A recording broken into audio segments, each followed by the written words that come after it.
খাজা মাইনুদ্দিন চিশতি আজমিরি রহমাতুল্লাহ আলাইহি মদিনাতুল মুনাওয়ারা থেকে ভারতের জমিনে আসছেন কালেমার দাওয়াত দেওয়ার জন্য। লক্ষ লক্ষ বিধর্মী তার হাতে কালেমা পড়েছে। মায়ের কাছে আনন্দ প্রকাশ করে, মা বলে তোমার কোনো অবদান নাই, সব আমি মায়ের অবদান। খাজা মাইনুদ্দিন চিশতি আজমিরি রহমাতুল্লাহ আলাইহি বলেন, মা তোমার অবদান কি? মা বলে, বাবা আল্লাহর জাতের কসম, তুই আমার গর্বে যখন আসছো আমি মা ঘুমাই না, আল্লাহর দরবারে কান্না করতাম, দোয়া করতাম, হে মালিক আমার গর্বের সন্তানটাকে তোমার ওলি হিসাবে দুনিয়ায় পাঠাইও। তুই দুনিয়াতে আসার পর আমি মা তোকে যতদিন দুগ্ধ পান করাইছি, আল্লাহর কসম রে মাইনুদ্দিন, আমি মা এক ফোঁটা দুধও তোর মুখে বিনা অজুতে দেই না। এরে আল্লাহর বান্দারা, আজকে বয়ান শুনেন, কানে ঢুকে না কেন? কানের ভেতরে তো নাপাক ঢুকায় রাখছেন। রহমতের নবীর আদর্শ ছিল দুনিয়াতে বাচ্চা আসার পরে ডান কানে আজান দাও, বাম কানে ইকামত। কয়জন বাবা বুকে হাত দিয়ে বলতে পারবে আমার সন্তান দুনিয়াতে আসার পরে আসা মাত্র আমি ডান কানে আরবি আজানের আওয়াজ দিছি, বাম কানে ইকামতের আওয়াজ দিছি। সন্তান আসা মাত্রই হসপিটালে, খালি হসপিটালে দৌড়ায়, মসজিদ বাদ দিয়া। চিন্তা করেন, মসজিদে যায় না, কই যায়? হসপিটালে যায়, পরীক্ষা করে, কয়দিন আর বাকি, সব কিছু টাকার বাহাদুরি করতে করতে এবার হসপিটালে যাইতে যাইতে সিজারে যখন বাচ্চাটা প্রসব হলো, ওখানে আজান আর ইকামত দেওয়ার মতো কোনো সিস্টেমই নেই। আছে হসপিটালে আলাদা মুয়াজ্জিন আছে, জাতি জানেই না যেটা লাগে। যেই সন্তানের কানে আজান আর ইকামত আছে, ওকে বেঈমান বানানো যাবে না, মুরতাদ বানানো যাবে না। খাজা মঈনুদ্দিনের মা ডাক দিয়া কয়, বাবা তোকে আমি যতদিন দুগ্ধ পান করাইছি এক ফোঁটা দুধও বিনা ওযুতে তোর মুখে দেই নাই। এমন মায়ের সন্তান জগৎ বিখ্যাত কেন হবে না? এজন্য এখনো সময় আছে, তওবা করেন, কয়দিন আর বাহাদুরি করবেন? যারা ভালো চরিত্রবান হইয়া দুনিয়া থেকে চলে গেল, মানুষ তাদের এখনো স্মরণ করে, আর যাদের চরিত্র খারাপ এদের নাম কেউ মহব্বতে নেয় না। ও আমার যুবক বাবারা, তুমি স্কুলে পড়ো, কলেজে পড়ো, চাকরি করো, ব্যবসা করো, দোয়া করে গেলাম, ডাক্তার হও, ইঞ্জিনিয়ার হও, প্রফেসর হও, তুমি একজন সাংবাদিক হও, তবে একটাই অনুরোধ সারা দেশে করি, আজও করি, বেয়াদব হইও না।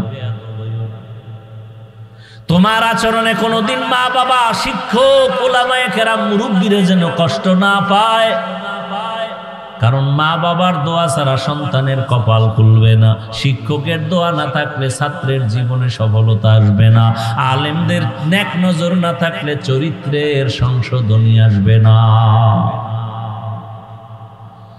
আল্লাহর কাছে তওবা করো। তুমি ডাক্তার, ইঞ্জিনিয়ার যাই হও না কেন, তোমার মতো কত যুবক স্কুলে পড়ে, কলেজে পড়ে, চাকরি করে, ব্যবসা করে, ডাক্তার, প্রফেসর, ইঞ্জিনিয়ার, 5 ওয়াক্ত নামাজি, দাড়িওয়ালা, সত্য বলো আসেনি?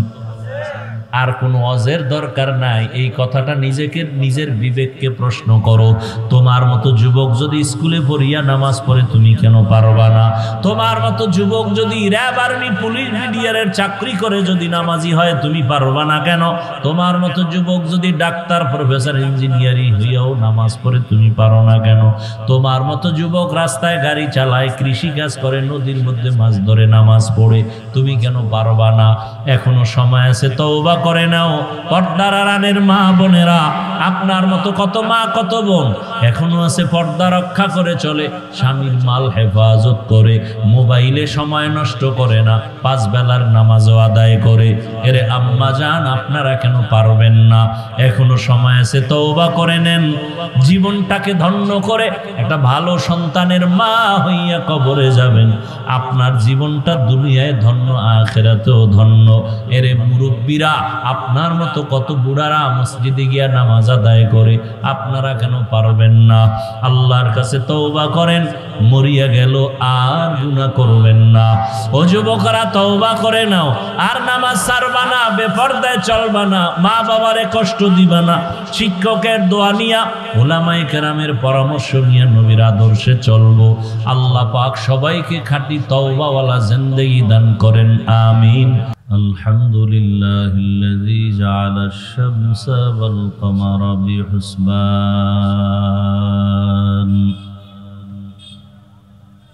ওয়ান নাজমা ওয়াশ শাজারা ইয়াসজুদান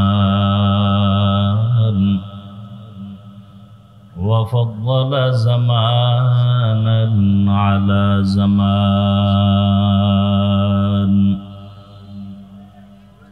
كما فضل مكانا على مكان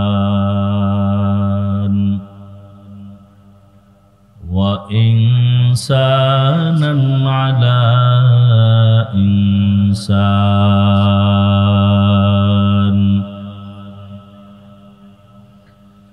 ونشهد أن لا إله إلا الله وحده لا شريك له لا ضد له ولا ند له ولا مثل له ونشهد أن سيدنا وسندنا وحبيب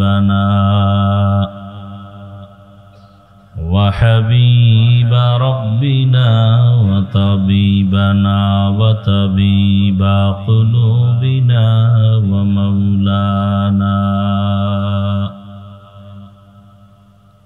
ومولانا محمدا عبده ورسوله اللهم صل على محمد النبي الأمي وعلى آله وسلم تسليما وبعد فأعوذ بالله من الشيطان الرجيم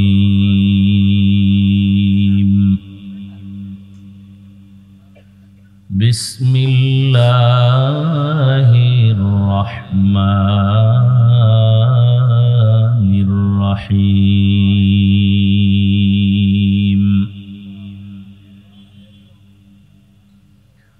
وما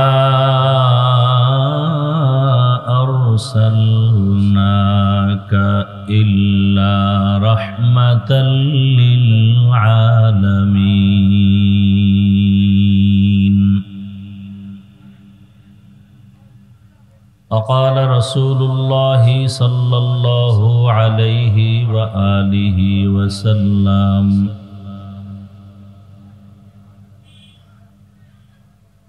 من يريد الله به خيرا يفقهه في الدين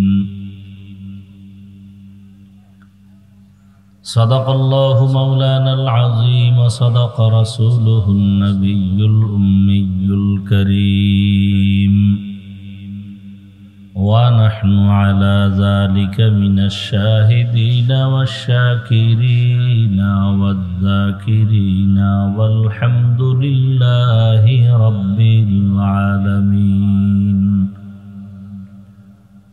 سبحانك لا علم لنا إلا ما علمتنا إنك أنت العليم الحكيم رب اشرح لي صدري ويسر لي أمري واحلل عقدة من لساني يفقه قولي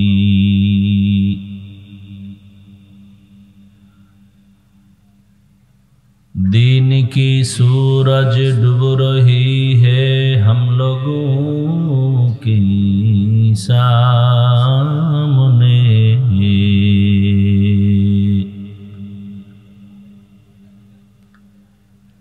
এই কয়েল বন্ধ করো সব নিব সব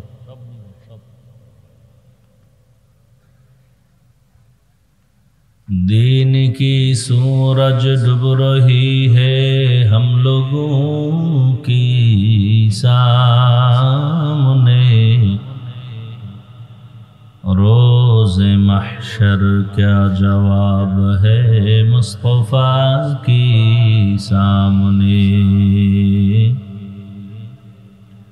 रोज़ महशर क्या जवाब है मुस्तफ़ा की सामने हकीकत खुल जाएगी बवक्त इम्तिहा तेरे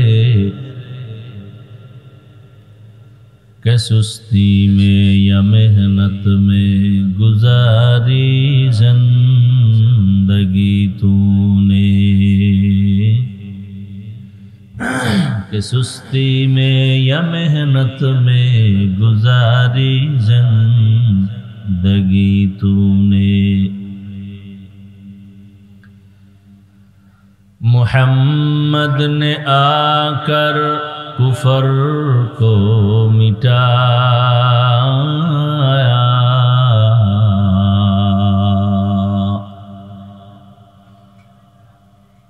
मुहम्मद ने आकर कुफर को मिटाया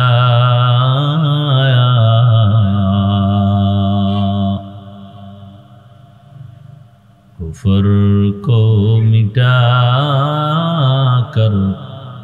सदाकत बताया कुफर को मिटाकर सदाकत बताया ला इलाहा इल्लल्लाह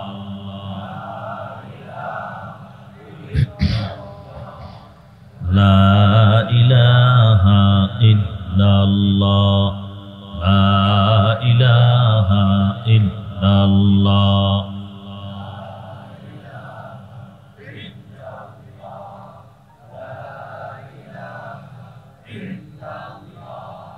ला इलाहा इल्लल्लाह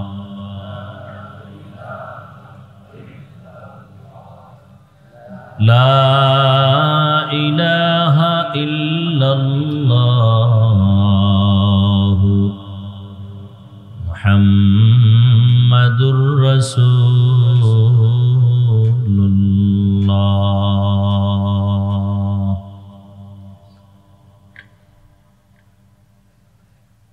ইসলাহুল উম্মাহ মহিলা মাদ্রাসা কর্তৃক আয়োজিত আজকের এই ওয়াজ মাহফিল 30 এপ্রিল 2025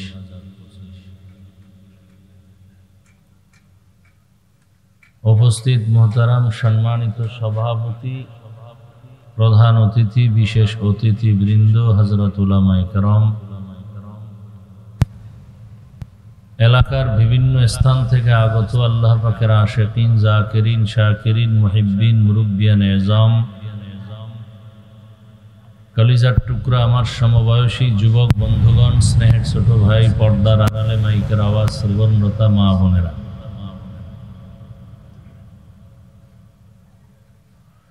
আল্লাহ পাকের দরবারে শুকর যে আল্লাহ আমাদেরকে সুস্থ রেখেছেন আলহামদুলিল্লাহ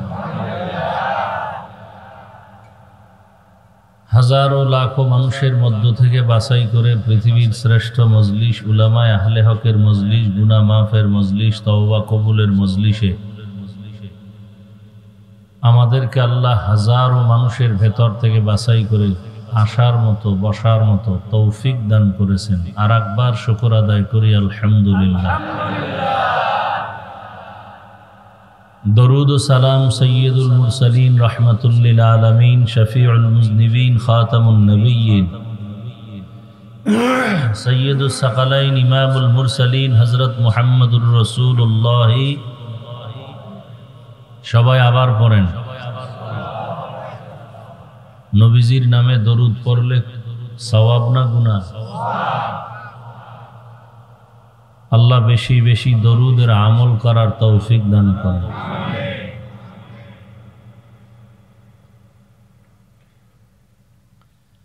যাদের আয়োজনে আজকের এই মাহফিল সহযোগিতা যারা করেছেন সার্বিকভাবে, আল্লাহ সবাইকে মাহফিলের বরকতে দুনিয়াতে শান্তি, পরকালে মুক্তির ব্যবস্থা করে দিন।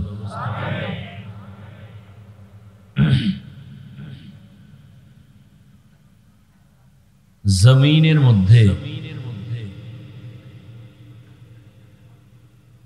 মানুষ মানুষের কল্যাণ কামনা করার প্রবণতা,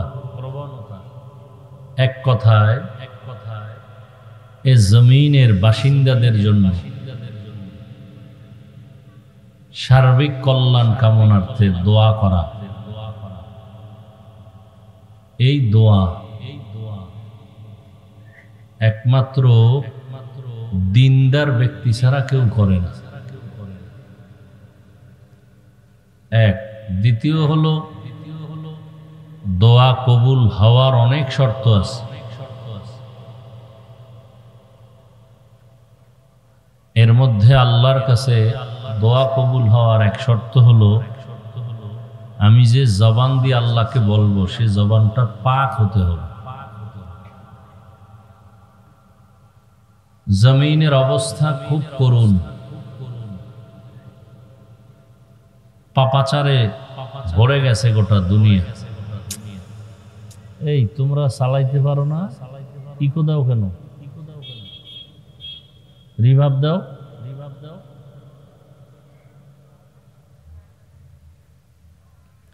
পাপাচারে ভরে গেছে সারা দুনিয়া।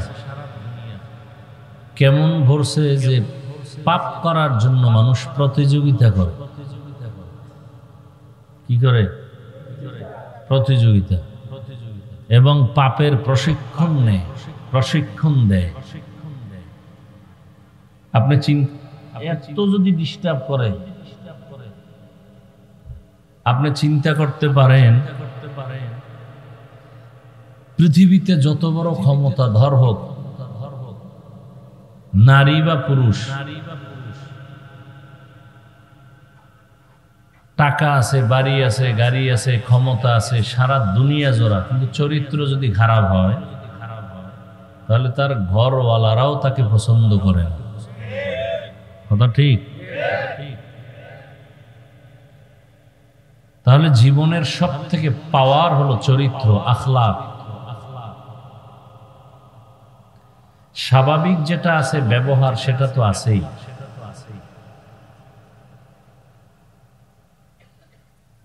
দুনিয়ার জমিনের মধ্যে অনেক বড় পাওয়ারওয়ালা ব্যক্তিও যখনই মানুষ জেনে ফেলে তার চরিত্র কি খারাপ, তখন সে আর সম্মানের স্থানে থাকতে পারে না। কিন্তু এই বাংলাদেশের জন্য খুব দুঃখ যে অন্য দেশের জন্য দুঃখ নাই না, যা থাকুক আমার দেশের জন্য দুঃখ বেশি। এই জন্য যে বৃষ্টি নাই, রৌদ্র নাই, গরম নাই, ঠান্ডা নাই, কোরআনের বয়ান চলে, মানুষ বয়ান শুনে, আলেম প্রিয়, দিন প্রিয়, নামাজ না পড়লেও মনের ভেতরে তামান্না। সেই দেশের মধ্যে কার অভিশাপ লাগলো, কার বদনজর লাগলো, কোন একটা সেক্টরে, কোন একটা কাজে শান্তি নেই।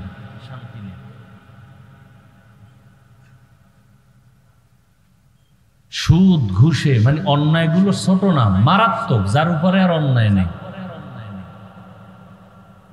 একটা সেক্টর বাংলাদেশে খুঁজে পাবেন না যেখানে সুদ ঘুষ নেই। থাকলে বলেন আছে? বাংলাদেশের এমন একটা জায়গা আছে যেখানে সুদ নাই, ঘুষ নাই।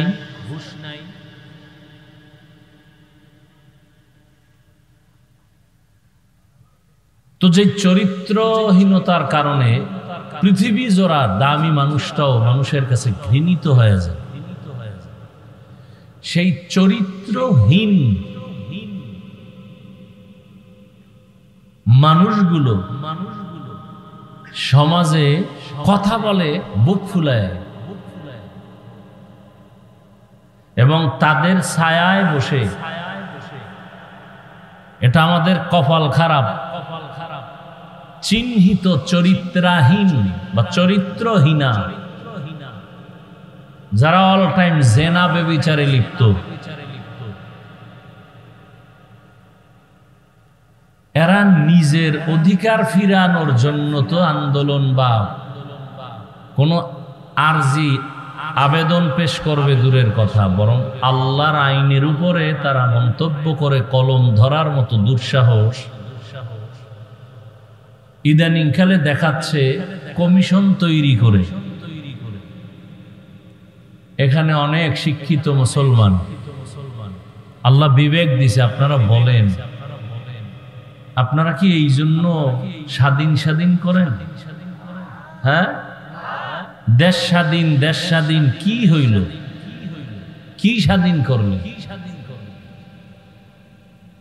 ঘুষ চলতেছে, জুয়া চলতেছে, ওয়াজের মধ্যে আলেমদের সাথে সে আগের মতো বেয়াদবিও চলতেছে।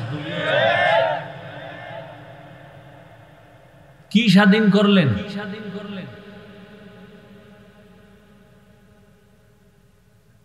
যারা সব সময় জেনা করে, বেশ্যাবৃত্তি করে, পতিতালয়ে তাদের জীবন কাটে, এটার বৈধতা চাওয়ার সাহসটা পায় কিভাবে? যাদের চরিত্র খারাপ ওরা হাও বলে না, নাও বলে না, এরা চিন্তা করে মন্দের ভালো, নফস তো ভেতরে আছে। যারা বলেন না ইসলাম নারীর সম্মান দেয়নি, অধিকার দেয়নি, এরাই জমিনের নিকৃষ্ট লম্পট। ওরা নারীদেরকে ভোগের সামগ্রী বানাবার জন্য বেপরদায়, আমার নামাজও পড়ে, হুজুরদের সাথে দেখা হলে দোয়াও চায়।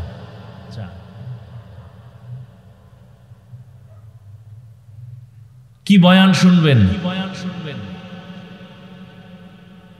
কত আল্লাহর বান্দার এখানে বয়ান শুনতে আসছেন, আজকে ফজর পড়েন নাই, জোহর পড়েন নাই, আসর পড়েন নাই, মাগরিব পড়েন নাই, এশা পড়েন নাই। জিজ্ঞাসা করলে বলবেন নামাজ পড়া লাগবে নি, সবাই বলবে হ্যাঁ লাগবে। সপ্তাহে 2-1 দিন তো না, প্রতিদিন। ফাঁকে ফাঁকে ছেড়ে দেওয়ার সুযোগ আছে তো, বলে আপনি কি ইমানদার না অন্য কিছু, অথচ নামাজ নাই।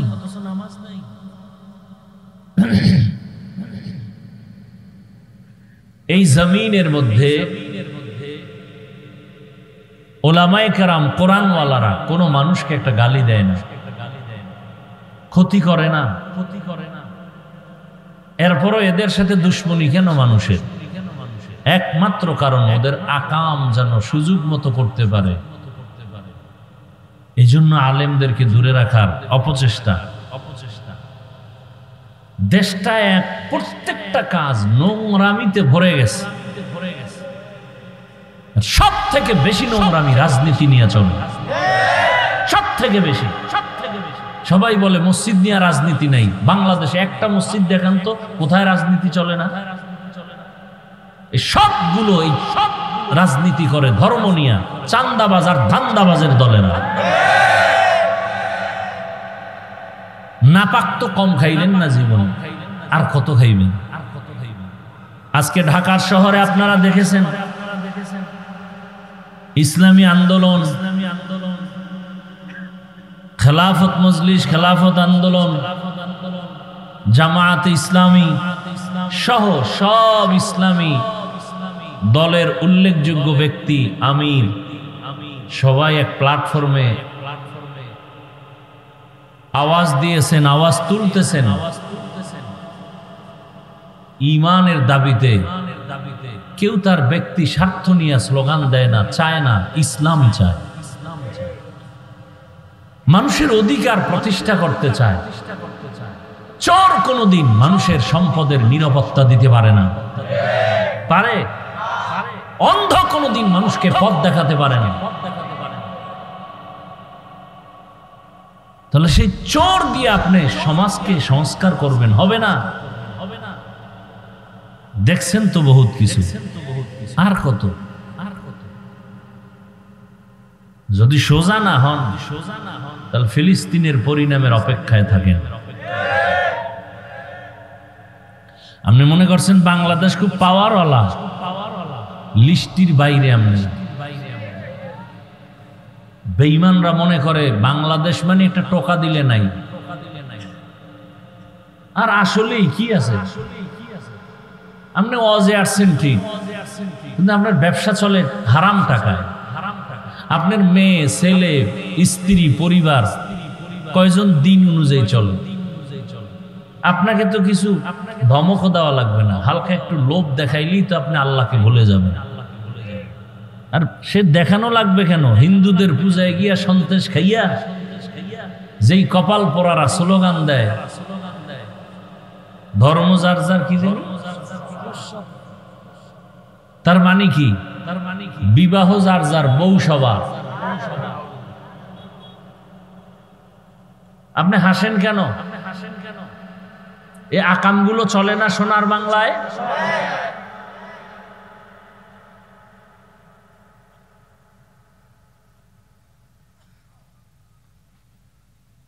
সংক্ষেপে দুই চারটি কথা বলবো শুধু রাসূলের আদর্শের উপরে। পৃথিবীতে যত ধর্ম আছে আল্লাহর দেওয়া আর মানুষের বানানো, কোন ধর্মে নারীর সম্মান দেয়নি, শুধু আল্লাহ ইসলাম দিয়ে দিয়েছে। বলেন আল্লাহর দেওয়া ধর্ম ইসলাম। আল্লাহর দেয়া ধর্মের নাম ইসলাম। হ্যাঁ, আল্লাহর দেয়া ধর্ম ইসলাম তো আছে, এর আগে ঈসা নবীর ধর্ম, মুসা নবীর ধর্ম, এই যে আরো কিছু ছিল। ইসলাম ছাড়া নারীর সম্মান, মর্যাদা আর পৃথিবীতে কেউ দেয় নাই, সবাই জুলুম করেছে। এখন জুলুম কোনটা আর ভালো কোনটা এটা বুঝারও তো মেধা নাই। চোখ নষ্ট, খায় না পা, মেধাও নষ্ট। আমি প্রায় সময় বলি, বাংলাদেশে যত বড় ভিআইপি তত বড় সুদখোর, তত বড় মদখোর। মদ না পান করলে, সুদ না খাইলে ভিআইপি হওয়া যায় না।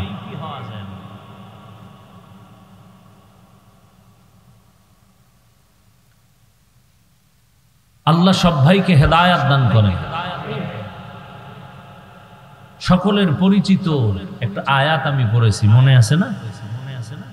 ওয়ামা আরসালনাকা ইল্লা রাহমাতাল লিল আলামিন। আল্লাহ নবীর ব্যাপারে বলেন, হে রাসূল করিম সাল্লাল্লাহু আলাইহি ওয়া আলিহি ওয়াসাল্লাম, আমি আপনাকে পাঠাই নাই দুনিয়াতে, হ্যাঁ পাঠিয়েছি জগৎ সমূহের রহমত করে। নবীজি বলেন হাদিসে পাকে, মাইয়ুরিদিল্লাহু বিহি খাইরান ইউফাক্কিহু ফিদ্দীন। আল্লাহ যাকে বেশি ভালোবাসেন, মহব্বত করেন, তাকে দ্বীনের সমঝ দান করেন। একটা হলো দ্বীনের জ্ঞান, আর একটা হলো দ্বীনের বুঝ। জানছেন পর্দা করা ফরজ, কিন্তু ভেতরে বুঝ আসে নাই যে এটা না মানলে আমার শাস্তি হবে। যার মধ্যে বুঝ এসে গেছে সে জেনারেল লাইনে থাইকেও পর্দা করে। প্রত্যেকটা মুমিন মুসলমান জানে দাড়ি কামানো, ছাটানো কবিরা গুনাহ, হারাম। মানে না কেন? আল্লাহর শাস্তি যে ভোগ করতে হবে সেই বুঝ এখন অন্তরে আসেনি। যার অন্তরে বুঝ এসে গেছে সে ডাক্তার হইয়াও দাড়ি রেখে দিচ্ছে। ইঞ্জিনিয়ার হয়েও দাড়ি রেখে দিছে, কলেজের প্রফেসর হয়েও দাড়ি রেখে দিছে। আমি বানায় বলতেছি কথাগুলো। তারা দাড়ি রাখছে কি সরকার তাদের বেতন বাড়াবে? অবশ্যই তাদের বুঝ ঠিক হয়ে গেছে। আপনারা জানেন রহমতের নবী আসছেন কোন এলাকায় বলেন তো? বলেন, সবাই বলেন। নবীজি যখন আসতেছিলেন এর আগ মুহূর্ত মক্কার জমিনটা ছিল কঠিন এক হালাত। অহরহ জেনা বেবিচার। কতটা খারাপ? নারী পুরুষ উলঙ্গ হয়ে বাইতুল্লাহ তাওয়াফ করে। বাইতুল্লাহ কেমন বাইতুল্লাহ? যার দিকে শুধু তাকায় থাকলেই গুনাহ মাফ। শুধু তাকায় থাকবেন, দেখবেন, কিছু বলবেন না, অটোমেটিক গুনাহ মাফ। কেমন বাইতুল্লাহ? যে বাইতুল্লাহর দিকে তাকাইয়া প্রথম নজরে যা চাইবে আল্লাহর কাছে আল্লাহ তাই দিবেন। আল্লাহর ওয়াদা। কেমন বাইতুল্লাহ? যেই বাইতুল্লাহর সীমানা আপনারা যারা গেছেন বা জান নাই, ছবিতে দেখছেন, যে ঘরটা দেখেন এতটুকু না, কিন্তু অনেক বিশাল। বাইতুল্লাহর ওই ঘর থেকে চারদিকে বহু দূর তার এরিয়া, অনেক দূর। হোটেল পার হয়ে আরো রাস্তাঘাট পার হয়ে বহু দূরে বাইতুল্লাহর এরিয়া। ঠিক বাইতুল্লাহর যতটুকু এরিয়া দেওয়া আছে এই এরিয়ায় ঢুকেই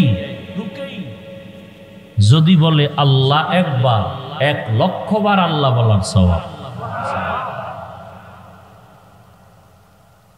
একবার যদি বলে সুবহানাল্লাহ, 1,00,000 বার সুবহানাল্লাহ বলার সওয়াব।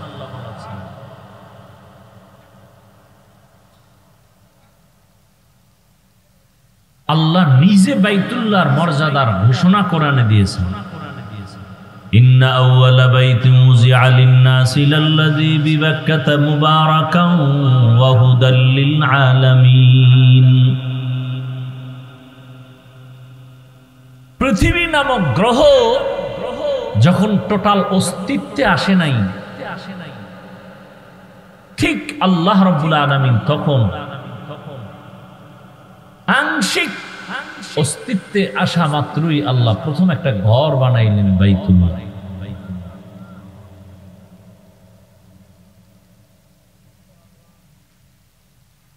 এই বাইতুল্লাহ এমন একটা ঘর, আপনাদের এই মসজিদ কার ঘর? জোরে বলেন। বাইতুল্লাহ কার ঘর? এদের দিকে তাকাইলে সওয়াব হবে? এখানে বসে একবার আল্লাহ কইলে 1,00,000 পাবেন। এটাও আল্লাহর ঘর, সেটাও ব্যবধান আছে না নাই? অবশ্যই আছে। তাহলে এই যে মসজিদের পাশে কোনো বাড়ি আছে? বলেন না কেন? আছে। মসজিদ থেকে দূরে একটা বাড়ি আছে। আচ্ছা ধরে নেন এটা তো বাজার, মসজিদের পাশে দোকান আছে না? আর দূরেও দোকান আছে। ওই দোকানওয়ালা যতটুকু অপরাধ করে তুলনামূলক মসজিদের পাশের দোকানওয়ালা কি ওর থেকে বেশি করবে অন্যায় না কম? কেন? মসজিদ। এই কারণে যে ও জান্নাত পাইবে বিষয়টা এমন নয়। তাহলে বোঝা গেল আল্লাহর ঘরের একটা সম্মান। দূরের লোকটা অন্যায় যাই করে মসজিদের পাশের লোকটা ওই পরিমাণ করে না, সামান্য হলো ভয় আছে। তাহলে সারা দুনিয়ার মানুষ খারাপ হলেও বাইতুল্লাহর পাশের মানুষগুলো তো একটু ভালো হওয়া, অথচ পৃথিবীর মধ্যে নিকৃষ্ট খারাপ হলো বাইতুল্লাহর পাশের মানুষ, মক্কার মানুষ। ওই যে বললাম বাইতুল্লাহ তাওয়াফ করে নারী আর পুরুষ উলঙ্গ। কোন পশু জবে করে রক্তগুলো বাইতুল্লাহর দেওয়ালে মাখায় এই নিয়তে যে দেওয়ালে রক্ত মাখলে আমার কোরবানি কবুল। বিয়ে শাদী নাই, অবাধে চলতেছে। ইতিহাস ভুলে যাবেন না। একটা জাতিকে ধ্বংস করার জন্য তার ইতিহাসকে ভুলিয়ে দেওয়াটা বড় একটা থিম। ইতিহাস ভুলবেন না। মুসলমানের ইতিহাস জাগ্রত ইতিহাস, মুসলমানের ইতিহাস বিজয়ের ইতিহাস। মুসলমানকে দমাতে না পারার বড় একটা কারণ এদের ইতিহাস আগুনের ইতিহাস। ভারতওয়ালারা চাচ্ছে ফিলিস্তিনের মতো ইসরায়েলি হামলার আকৃতি ধারণ করে ভারত থেকে মুসলিমদের আলাদা করবে। কি বলে? যেটা হিন্দুদের দেশ বলে না, বলে না। অথচ ভারত হিন্দুস্তান নাম। কি নাম? নূহ নবীর এক সন্তানের নামে নাম। নূহ নবী কি মুসলমান না? পৃথিবীতে প্রথম ব্যক্তি মানুষ নাম জানেন কি? জানেন না? জানা থাকলে বলবেন, না জানলে চুপ থাকবেন। আমি বলবো পৃথিবীতে প্রথম ব্যক্তিকে বলেন সবাই। এগুলো জানেন ভালো করে, মজবুত হন। যত বড় বীর যোদ্ধা হোক, শক্তিধর হোক না কেন, প্রশ্ন করে যদি মাথাটা হ্যাং করে দিতে পারেন, ও যত বড় পাওয়ার থাক, জাগাত কাটা খায় লবণের সিটার মতো দুর্বল হয়ে যাবে। ইতিহাস জানেন, যুদ্ধ করতে হবে, আর ঘুমানোর সময় নেই। রেডি থাকেন। ইতিহাস জানেন। পৃথিবীর প্রথম মানুষকে, এটা তো সবাই জানেন, তিনি জান্নাত থেকে আসছেন না? জানা থাকলে বলেন, আল্লাহ যে আদম নবীকে জমিনে পাঠাইলেন, কোথার থেকে? এই জমিনে পাঠাবার মানে কোথায় পাঠাইছেন? জমিন তো বিশাল। কোথায়? না, ভারতের চরণ দ্বীপে আল্লাহ আদমকে পাঠাইলেন, আর আরবের জেদ্দায় আম্মাজান হাওয়াকে পাঠাইলেন। ইতিহাস ভালো করে মনে রাখেন। তাহলে ভারতের মধ্যে প্রথম ব্যক্তি আদম আলাইহিস সালাম পৃথিবীতে আসছেন কোথায়? ভারতে। কোথায়? হিন্দুদের দেশ। আদম নবী হিন্দু, মুসলমান। বাইতুল্লাহর কথা কইছিনি এতক্ষণ। এই বাইতুল্লাহ, মানব জাতির প্রথম যিনি বাইতুল্লাহর হজ করেন তিনি আদম। কে তিনি? এই ভারতের জমিন হলো পৃথিবীর ইতিহাসে হজের প্রথম জমিন। অর্থাৎ এখান থেকে পৃথিবীতে প্রথম হজ ব্রত শুরু হয়। শুরু করলেন কে?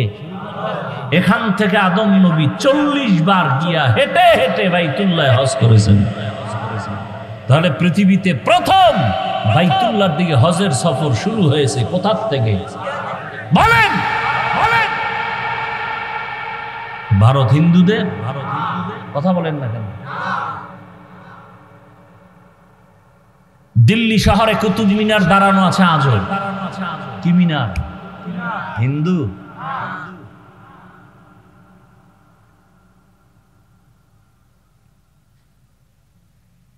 মোগলদের ইতিহাস ভুলে গেলে চলবে না। এই ইতিহাসগুলো পড়েন।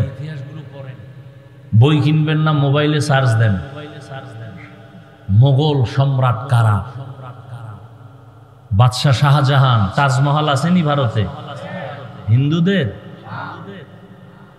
কি আজীব কথা।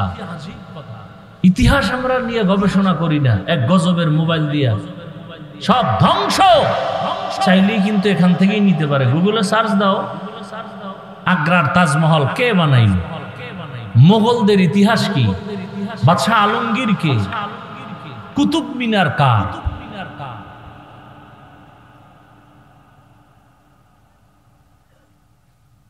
ইতিহাস।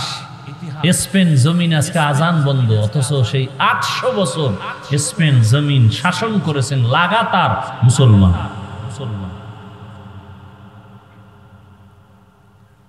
অধিকার আদায় করার জন্য প্রস্তুতি নিতে হবে।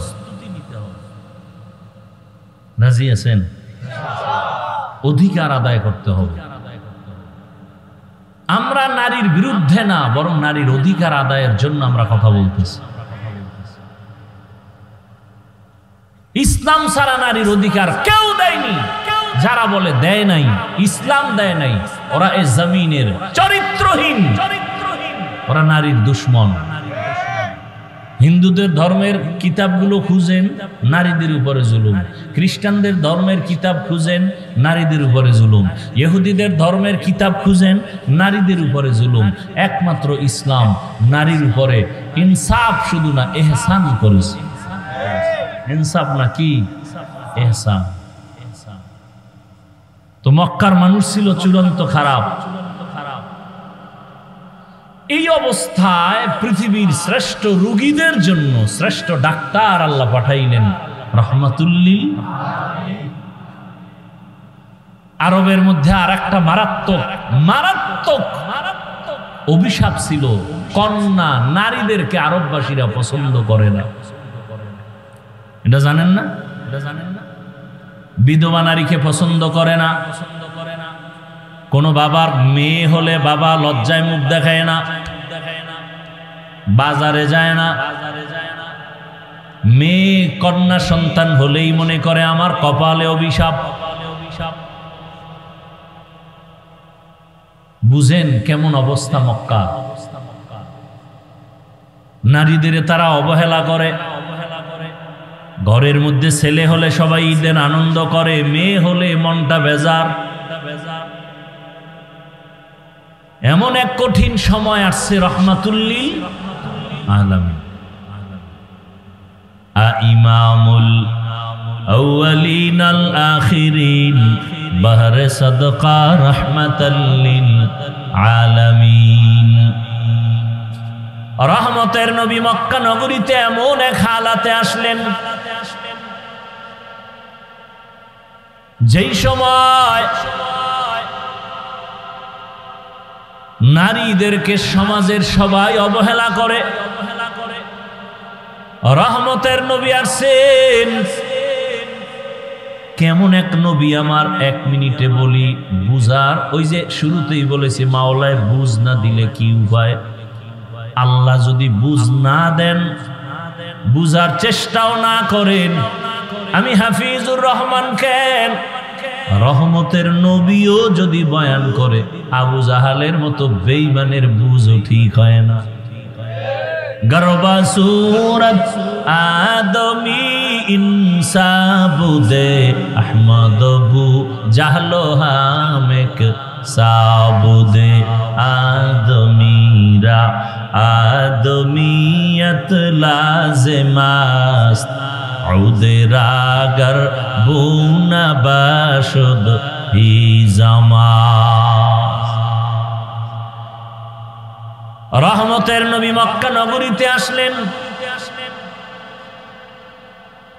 যেই সমাজের মানুষগুলো কন্যা পছন্দ করে না।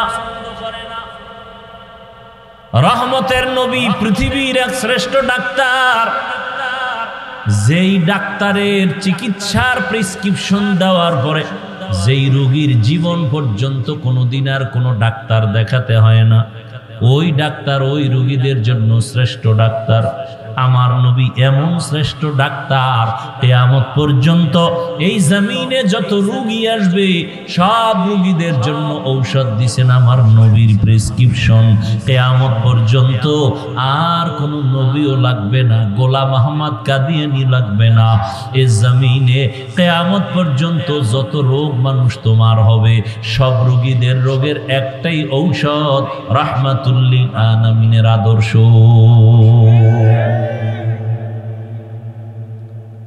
কিয়ামত পর্যন্ত আর কোনো ঔষধের প্রয়োজন নাই। কেমন নবী, কেমন নবী! জমিনের মধ্যে আমার রহমতের নবীর মতো শারীরিক শক্তিওয়ালা আর জমিনে দ্বিতীয় কোনো ব্যক্তি নাই। জৈবিক শক্তির দিক থেকে নবী আমার শ্রেষ্ঠ। শ্রেষ্ঠ যত দিকেই তুমি আঙ্গুল দিবা সেদিক থেকে আমার নবী। জোরে বলেন। মেধার বেলায় রহমতের নবীর চোখের পাওয়ার সারা দুনিয়ার ভেতরে শ্রেষ্ঠ। রহমতের নবীর মেধা, রহমতের নবীর দৈহিক গঠন সারা দুনিয়ার মানুষের মধ্যে শ্রেষ্ঠ। কেমন মায়ার নবী আমার।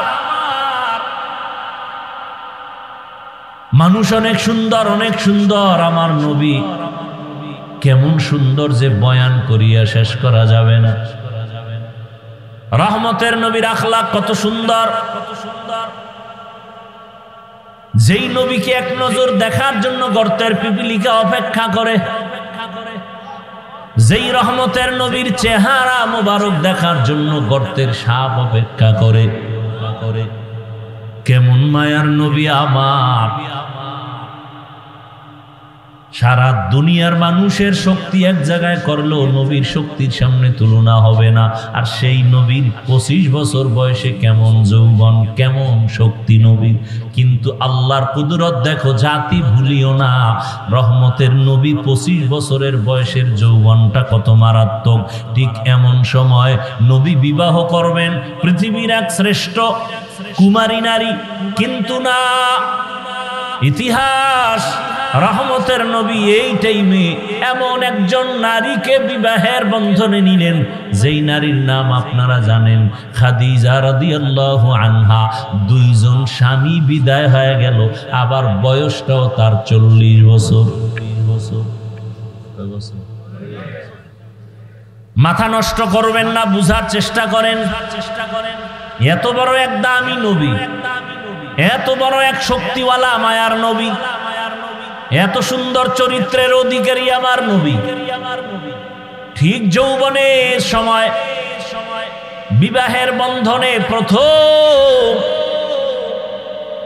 ইতিহাস ভুলে যাওয়ার না, এমন একজন আল্লাহর বান্দি আসলো রসুলের ঘরে, যে 2 জন স্বামী বিদায়, আবার সন্তান হয়েছে আরো 2 এর অধিক।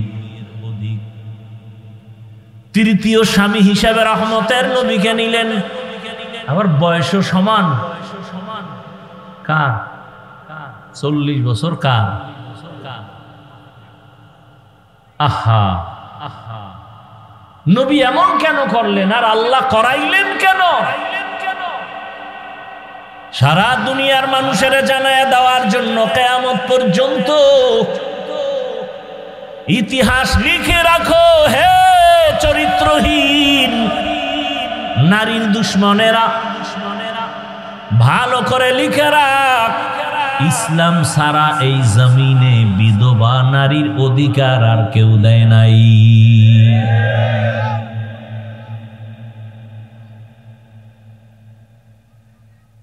প্রত্যেকটা সাইড। এরপরে আসেন এই খাদিজা রাদিয়াল্লাহু আনহার ঘর থেকে রসুলের সন্তান আসলো। 4 কন্যা সন্তান। কয়টা? 4 কন্যা। ছেলে যদিও আসছে, অল্প বয়সে আল্লাহ নিয়ে নিছেন, একটা ছেলেও জমিনে আর জিন্দা নাই। নবীজির কয় কন্যা জোরে বলেন? 4 কন্যা। পৃথিবীর শ্রেষ্ঠ রহমতের নবী আমার, তার কন্যা 4। সারা দুনিয়ার মানুষকে জানায় দিল, তোমরা নারী পছন্দ করো না, অথচ ইসলামের মহানায়ক, সৃষ্টির শ্রেষ্ঠ ব্যক্তি, রহমতের নবী, তার একটা ছেলেও নাই, তার 4 কন্যা। যখন ছেলে হয়ে মরে গেল, আরবের বেঈমানেরা হাসি দিয়া রসুলের গালি দিয়া কয়, মুহাম্মদের ছেলে নাই, বংশ রক্ষা হবে না, মুহাম্মদের নাম এ জমিনে কেউ নিবে না। কিন্তু 4 কন্যা আল্লাহ দিলেন। আরবের মানুষ কন্যা পছন্দ করে না, অথচ পৃথিবীর শ্রেষ্ঠ মহানায়কের কন্যা কয়জন? এবং ভবিষ্যৎবাণী করে গেলেন, দুনিয়ার সন্তানের বাবারা, মায়েরা লিখে রাখো, যে একটা কন্যার বাবা হইবা, একটা জান্নাতের মালিক হয়ে যাইবা। যেই মা বাবা 2টা কন্যা সন্তান পেয়েছো, তুমি 2টা জান্নাতের মালিক। যে 3টা কন্যা পেয়েছো, 3টা জান্নাতের মালিক। যে 4 কন্যা পেয়েছো, 4টা জান্নাতের মালিক হয়ে গেছো। একজন ছেলেও নাই,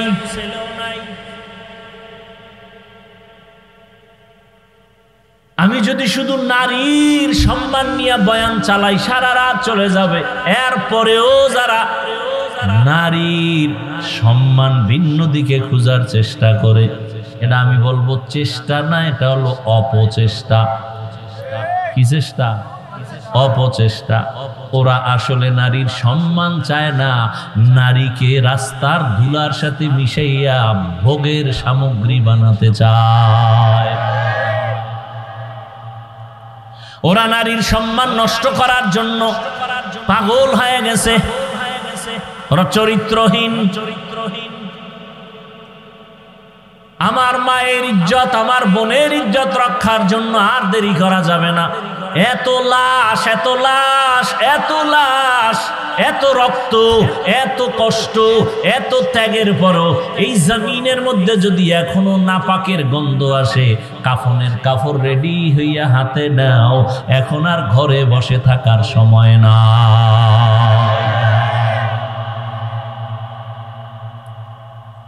এদের চিহ্নিত করে না, এরা সমাজের দুশ্মন, স্বাধীনতার দুশ্মন, ইসলামের দুশ্মন, নারীর দুশ্মন।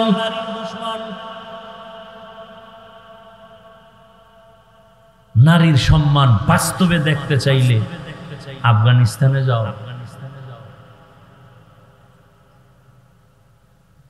একটা কন্যা পৃথিবীতে আসা মানে ওর ভাগ্য, ওর কপাল। ওই কন্যাটা পৃথিবীতে আসেই কপাল নিয়ে। একটা কন্যা পৃথিবীতে আসা মানেই তার কপাল খোলা। ও যার ঘরে আসে তার কপাল খুলে যায়। ও যেই বাবার ঔরসে আছে সেই বাবার কপাল খুলে যায়। ও যেই মায়ের গর্ভে আসে সে মায়ের কপাল খুলে যায়। কন্যা আসা মাত্রই রহমতের দরজাগুলো খুলে যায়।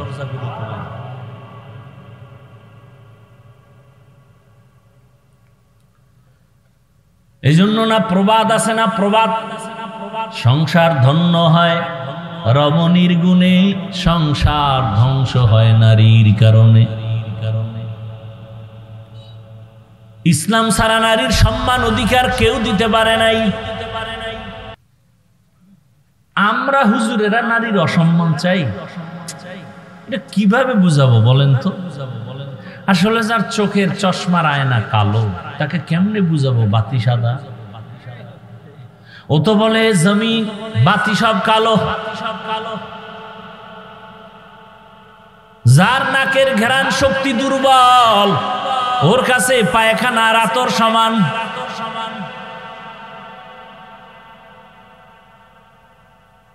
যার জিহ্বার শক্তি নাই, নাকের ঘ্রাণ শক্তি নাই, যার চোখের পাওয়ার নাই, ওর কাছে সাদা কালো সমান। যার বিবেক ঠিক নাই, মদ পান করে, দেখেন পাগল হয় না, খালি কি পান করছে? মদ পান কইরা কে মা, কে বউ, কে মাইয়াইছিল,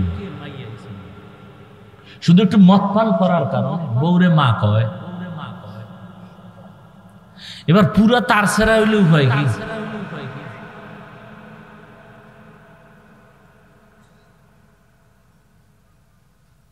তাহলে যাদের দেমাগ পুরো নষ্ট, একে কেমনে বুঝাবো?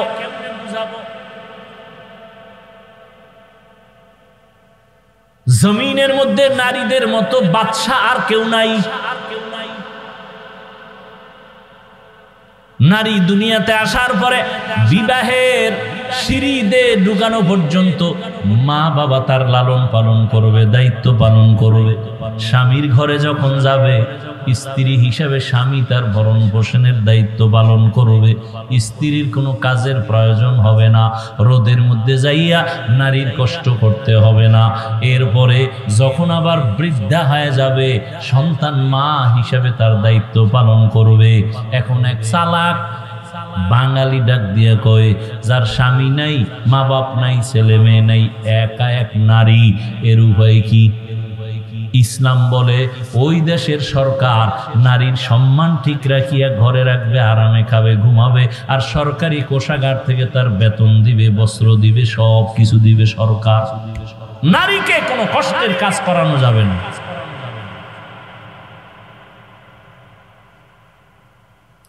কিন্তু দুনিয়া সব উল্টা পাল্টা হয়ে গেছে। কিয়ামত তো হতে হবে। এই জন্য মুমিনের উপরে বিপদ। আপনি ঈমান নিয়ে চলবেন না, কোনো বিপদই নাই। আর ঈমান নিয়ে বাঁচতে চাইলে বিপদ আর বিপদ, চারদিকে বিপদ। চোখের বিপদ, হাতের বিপদ, খাইতে যাবেন বিপদ, গাড়িতে উঠবেন বিপদ। আজকে কত মা ধর্ষিতা হয়,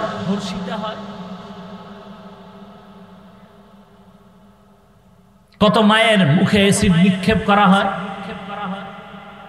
নারী কেন বেতনের জন্য রাস্তায় স্লোগান দিতে হবে? মা বোন কেন রৌদ্রে কষ্ট করে ইট ভাঙতে হবে? ইসলাম দিয়ে যদি সমাজ পরিচালনা হতো, এ জমিনে বাদশার হালাতে জীবন যাপন করত প্রথম সারিতে মা বোনেরা।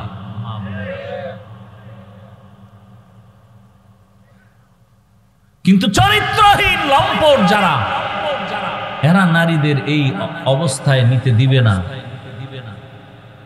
চরিত্র তাদের দুর্বল। রহমতের নবী আসলেন জমিনে মক্কা নগরীতে। নারীদের সম্মান পয়েন্টে পয়েন্টে আল্লাহ পাক নবীর মাধ্যমে স্থির করে দিলেন। বাবায় মরে যাবে, সম্পদ ভাগ করে ছেলে যা পাবে তার অর্ধেক নারী পাবে। এই জায়গায় যাইয়া মাথা গরম বানাইলেন। ছেলে যে পাইল এর অর্ধেক পাবে নারী, নারী যে অর্ধেক পাইয়াও অনেক বেশি পাইছে ছেলের থেকে, এটা বুঝার মেধাই নেই। মাথা গরম হয়ে গেছে।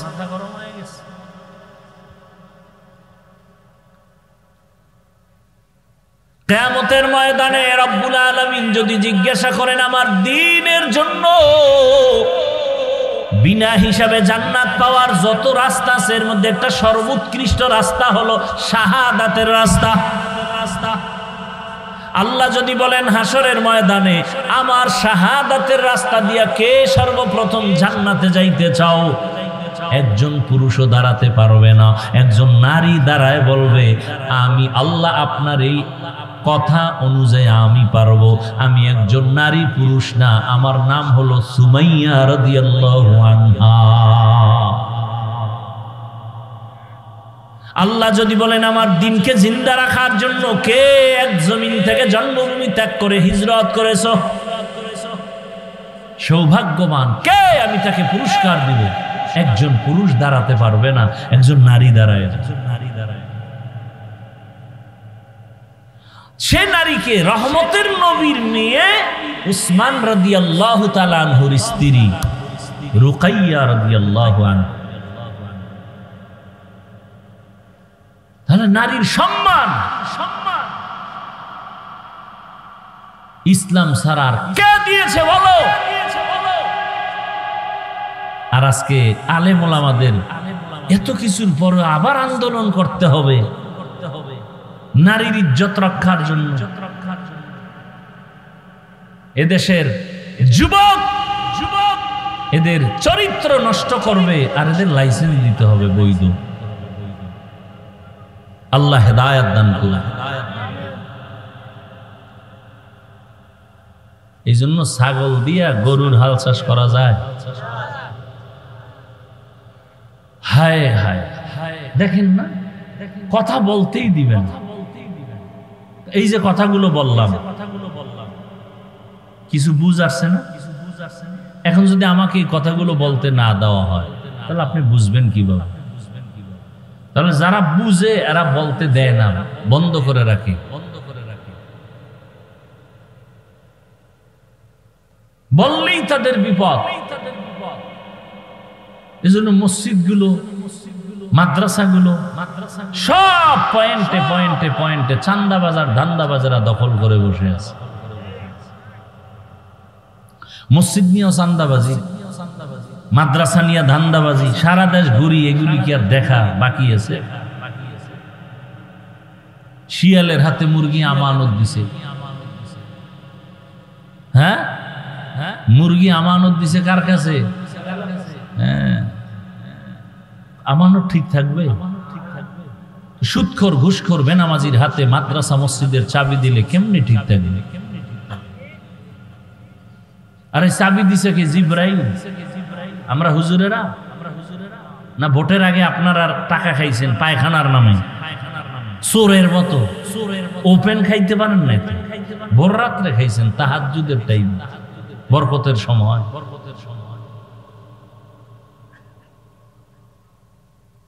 এই হলো চরিত্র, এই হলো আখলাক।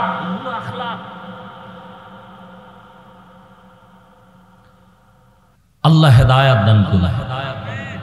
ওয়ামা আরসালনাকা ইল্লা রাহমাতাল লিল আলামিন, হে নবী আমি আপনাকে জগৎসমূহের রহমত করে পাঠাইলাম।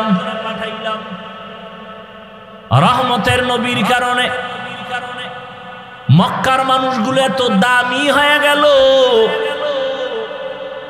আল্লাহ জিব্রাইল আমিনকে দিয়া চিঠি পাঠায় দিলেন আর বললেন যাও মক্কার কিছু কিছু মানুষ এত দামি, আমি আল্লাহ এদের ওপেন জান্নাতের সুসংবাদ দিয়ে দিলাম। বয়ান তো আপনারা কম জানেন না, এরপরে এত বয়ান করতে হয় কেন?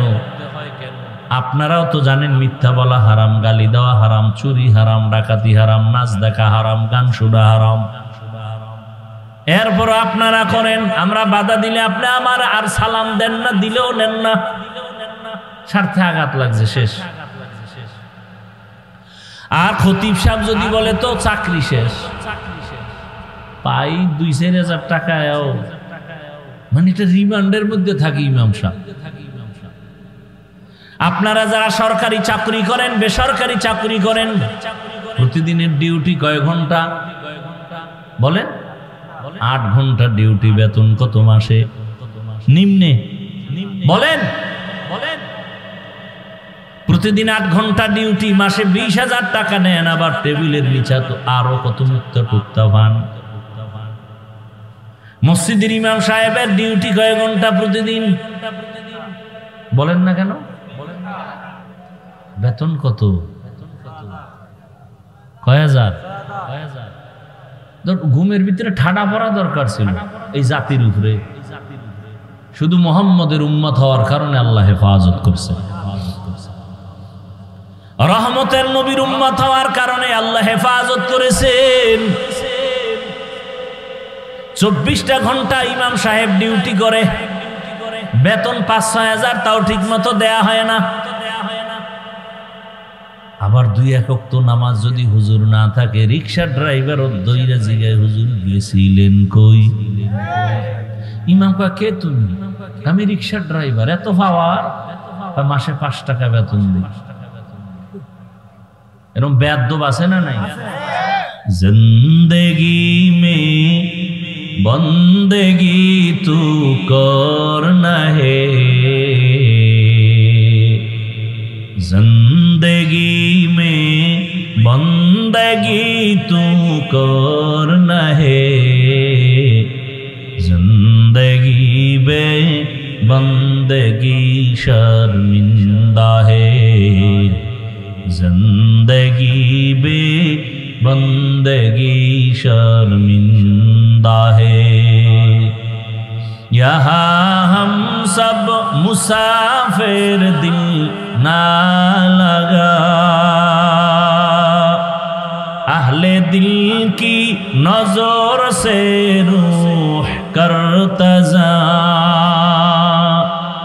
शाह दौलत सब फकीर गर नेक ने है, शाह दौलत सब फकीर गर नेक ने है, जिंदगी में बंदगी तू करना है,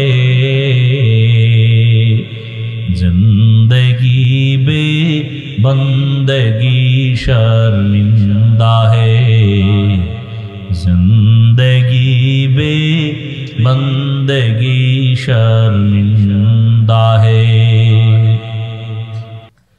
এর এলাকার বাবারা, বৃদ্ধ বাবাজি, যুবক, পর্দার আড়ালের মা বোনেরা, এ জমিনে যত ভালো ভালো সন্তান আসছে সব খবর নিয়ে দেখবেন মায়ের কারণে ভালো। গাছ ভালো হলে ফল ভালো, মা যদি ভালো হয় সন্তান ভালো। দুনিয়াতে যত ভালো সন্তান দেখেন খোঁজ নিয়ে দেখবেন তার মায়ের আদর্শ ভালো হওয়ার কারণে সন্তানের আদর্শ ভালো। এসপি সাহেবের ব্যবহার ভালো, খোঁজ নিয়ে দেখবেন তার মায়ের আদর্শের কারণে। ডিসি সাহেবের ব্যবহার ভালো, মায়ের কারণেই হয়েছে। এ জমিনে বড় বড় দামি সন্তান আসছে শুধু মায়ের চরিত্র ভালো হওয়ার কারণে। খাজা মাইনুদ্দিন চিশতি আজমিরি রহমাতুল্লাহ আলাইহি মদিনাতুল মুনাওয়ারা থেকে ভারতের জমিনে আসছেন কালেমার দাওয়াত দেওয়ার জন্য। লক্ষ লক্ষ বিধর্মী তার হাতে কালেমা পড়েছে। মায়ের কাছে আনন্দ প্রকাশ করে, মা বলে তোমার কোনো অবদান নাই, সব আমি মায়ের অবদান। খাজা মাইনুদ্দিন চিশতি আজমিরি রহমাতুল্লাহ আলাইহি বলেন, মা তোমার অবদান কি? মা বলে, বাবা আল্লাহর জাতের কসম, তুই আমার গর্বে যখন আসছো আমি মা ঘুমাই না, আল্লাহর দরবারে কান্না করতাম, দোয়া করতাম, হে মালিক আমার গর্বের সন্তানটাকে তোমার ওলি হিসাবে দুনিয়ায় পাঠাইও। তুই দুনিয়াতে আসার পর আমি মা তোকে যতদিন দুগ্ধ পান করাইছি, আল্লাহর কসম রে মাইনুদ্দিন, আমি মা এক ফোঁটা দুধও তোর মুখে বিনা অজুতে দেই না। এরে আল্লাহর বান্দারা, আজকে বয়ান শুনেন, কানে ঢুকে না কেন? কানের ভেতরে তো নাপাক ঢুকায় রাখছেন। রহমতের নবীর আদর্শ ছিল দুনিয়াতে বাচ্চা আসার পরে ডান কানে আজান দাও, বাম কানে ইকামত। কয়জন বাবা বুকে হাত দিয়ে বলতে পারবে আমার সন্তান দুনিয়াতে আসার পরে আসা মাত্র আমি ডান কানে আরবি আজানের আওয়াজ দিছি, বাম কানে ইকামতের আওয়াজ দিছি। সন্তান আসা মাত্রই হসপিটালে, খালি হসপিটালে দৌড়ায়, মসজিদ বাদ দিয়া। চিন্তা করে, মসজিদে যায় না, কই যায়? হসপিটালে যায়, পরীক্ষা করে, কয়দিন আর বাকি, সব কিছু টাকার বাহাদুরি করতে করতে এবার হসপিটালে যাইতে যাইতে সিজারে যখন বাচ্চাটা প্রসব হলো, ওখানে আজান আর ইকামত দেওয়ার মতো কোনো সিস্টেমই নেই। আছে হসপিটালে আলাদা মুয়াজ্জিন আছে, জাতি জানেই না যেটা লাগে। যেই সন্তানের কানে আজান আর ইকামত আছে ওকে বেঈমান বানানো যাবে না, মুরতাদ বানানো যাবে না। খাজা মঈনুদ্দিনের মা ডাক দিয়া কয়, বাবা তোকে আমি যতদিন দুগ্ধ পান করাইছি এক ফোঁটা দুধও বিনা ওযুতে তোর মুখে দেই নাই। এমন মায়ের সন্তান জগৎ বিখ্যাত কেন হবে না? এজন্য এখনো সময় আছে, তওবা করেন। কয়দিন আর বাহাদুরি করবেন? যারা ভালো চরিত্রবান হইয়া দুনিয়া থেকে চলে গেল মানুষ তাদের এখনো স্মরণ করে, আর যাদের চরিত্র খারাপ এদের নাম কেউ মহব্বতে নেয় না। ও আমার যুবক বাবারা, তুমি স্কুলে পড়ো, কলেজে পড়ো, চাকরি করো, ব্যবসা করো, দোয়া করে গেলাম। ডাক্তার হও, ইঞ্জিনিয়ার হও, প্রফেসর হও, তুমি একজন সাংবাদিক হও, তবে একটাই অনুরোধ সারা দেশে করি, আজও করি, বেয়াদব হইও না। তোমার আচরণে কোনোদিন মা বাবা, শিক্ষক, ওলামায়ে কেরাম, মুরব্বীরা যেন কষ্ট না পায়। কারণ মা বাবার দোয়া ছাড়া সন্তানের কপাল খুলবে না, শিক্ষকের দোয়া না থাকলে ছাত্রের জীবনে সফলতা আসবে না, আলেমদের নেক নজর না থাকলে চরিত্রের সংশোধনী আসবে না। আল্লাহর কাছে তওবা করো। তুমি ডাক্তার, ইঞ্জিনিয়ার যাই হও না কেন, তোমার মতো কত যুবক স্কুলে পড়ে, কলেজে পড়ে, চাকরি করে, ব্যবসা করে, ডাক্তার, প্রফেসর, ইঞ্জিনিয়ার, 5 ওয়াক্ত নামাজি, দাড়িওয়ালা, সত্য বলো আসেনি? আর কোনো অজের দরকার নাই। এই কথাটা নিজের বিবেককে প্রশ্ন করো। তোমার মতো যুবক যদি স্কুলে পড়িয়া নামাজ পড়ে তুমি কেন পারবা না? তোমার মতো যুবক যদি র্যাব আর্মি পুলিশ বিডিআরের চাকরি করে যদি নামাজি হয় তুমি পারবা না কেন? তোমার মতো যুবক যদি ডাক্তার প্রফেসর ইঞ্জিনিয়ারিং হইয়াও নামাজ পড়ে তুমি পারো না কেন? তোমার মতো যুবক রাস্তায় গাড়ি চালায়, কৃষি কাজ করে, নদীর মধ্যে মাছ ধরে নামাজ পড়ে তুমি কেন পারবা না? এখনো সময় আছে, তওবা করে নাও। পর্দার আড়ালের মা বোনেরা, আপনার মতো কত মা কত বোন এখনো আছে পর্দা রক্ষা করে চলে, স্বামীর মাল হেফাজত করে, মোবাইলে সময় নষ্ট করে না, 5 বেলার নামাজও আদায় করে। এরে আম্মা জান, আপনারা কেন পারবেন না? এখনো সময় আছে, তওবা করে নেন। জীবনটাকে ধন্য করে একটা ভালো সন্তানের মা হইয়া কবরে যাবেন। আপনার জীবনটা দুনিয়ায় ধন্য, আখিরাতেও ধন্য। এরে মুরব্বীরা, আপনার মতো কত বুড়ারা মসজিদে গিয়া নামাজ আদায় করে, আপনারা কেন পারবেন না? আল্লাহর কাছে তওবা করেন, মরিয়া গেল আর গুনাহ করবেন না। ও যুবকরা, তওবা করে নাও, আর নামাজ ছাড়বা না, বেপরদায় চলবা না, মা বাবারে কষ্ট দিবা না, শিক্ষকের দোয়া নিয়া, উলামায়ে কেরামের পরামর্শ নিয়ে নবীর আদর্শে চলবো। আল্লাহ পাক সবাইকে খাঁটি তওবাওয়ালা জিন্দেগি দান করেন, আমিন। আলহামদুলিল্লাহি রাব্বিল আলামিন, ওয়াসসালাতু ওয়াসসালামু আলা সাইয়্যিদিল আমবিয়া ওয়াল মুরসালিন ওয়া আলা আলিহি ওয়া আসহাবিহি আজমাইন। ইয়া আরহামার রাহিমিন, ইয়া আরহামার রাহিমিন, ইয়া আরহামার রাহিমিন। রব্বিরহামহুমা কামা রব্বায়ানি সগীরা। আল্লাহুম্মা ইন্নাকা আফুউন কারীম তুহিব্বুল আফওয়া ফা'ফু আন্না। আল্লাহুম্মা ইন্না নাসআলুকা রিযাকা ওয়াল জান্নাহ ওয়া নাউযু বিকা মিন সাখাতিকা ওয়ান নার। আল্লাহুম্মা ইন্না নাউযু বিকা মিনাল বারাসি ওয়াল জুনুনি ওয়াল জুযামি ওয়া সাইয়্যিল আসকাম। ইন্নাল্লাহা ইয়ারযুকু মান ইয়াশাউ বিগাইরি হিসাব। আল্লাহুম্মা আরহামনি বিতারকিল মাআসি। আল্লাহুম্মা আরহামনি বিতারকিল মাআসি। আল্লাহুম্মা আরহামনি বিতারকিল মাআসি। ও দয়ার মালিক, আমরা